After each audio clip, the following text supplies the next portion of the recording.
साथियों, भगवान शिव को महादेव कहा जाता है, शंकर जी कहा जाता है, नीलकंठ कहा जाता है। लेकिन एक ऐसा नाम जो सब भक्त उन्हें बहुत प्यार से बुलाते हैं, भोलेनाथ। लेकिन क्या आपने कभी सोचा है, देवों के देव महादेव को आखिर भोलेनाथ ही क्यों कहा गया है? क्या इसके पीछे कोई खास रहस्य है? तो नमस्कार दोस्तों, हर हर महादेव। सावन का पवित्र महीना चल रहा है और इस समय चारों तरफ भोलेनाथ की भक्ति का माहौल है। कोई शिवलिंग पर जल चढ़ा रहा है, कोई बेलपत्र अर्पित कर रहा है, तो कोई बस सच्चे मन से ओम नमः शिवाय का जाप कर रहा है। लेकिन भोलेनाथ की सबसे खास बात क्या है? कहा जाता है कि भगवान शिव को प्रसन्न करने के लिए बड़े बड़े दिखावे की जरूरत नहीं होती।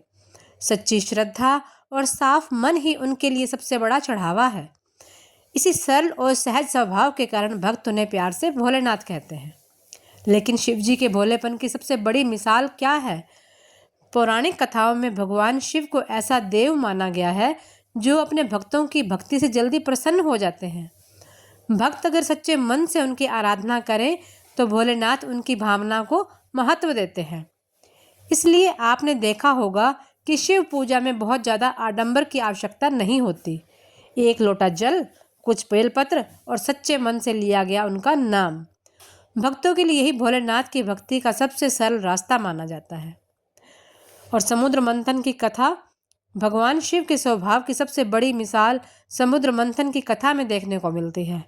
जब समुद्र मंथन से भयंकर विष हलाहल निकला तो उसके प्रभाव से पूरी सृष्टि संकट में पड़ गई। तब भगवान शिव ने संसार की रक्षा के लिए उस विष को अपने कंठ में धारण कर लिया। विष पीकर उन्होंने किसी से कुछ नहीं मांगा। इसी कारण उनका कंठ नीला हुआ और उन्हें नीलकंठ भी कहा गया। सोचिए, जो देवता संसार के दुख को अपने ऊपर ले ले, जो दूसरों की रक्षा के लिए स्वयं कष्ट सह ले, भक्त उन्हें प्यार से भोलेनाथ ना कहें तो और क्या कहें? तो भोलेनाथ हमें क्या सिखाते हैं? यही कि सच्चाई दिखावे से बड़ी है, भावना वस्तुओं से बड़ी है और भक्ति अहंकार से बड़ी है। भगवान शिव के सामने आप कितनी महंगी चीज लेकर गए, यह महत्वपूर्ण नहीं है, बल्कि आपका मन कितना सच्चा था, यह ज़्यादा महत्वपूर्ण माना जाता है। इसलिए शिव जी सिर्फ देवों के देव नहीं, अपने भक्तों के भोलेनाथ भी हैं। और शायद यही कारण है कि जब भक्त परेशान होता है तो सबसे पहले उसके मुंह से निकलता है, हे भोलेनाथ, क्योंकि भक्तों को विश्वास होता है कि उसका भोला बाबा उसकी पुकार ज़रूर सुनेंगे।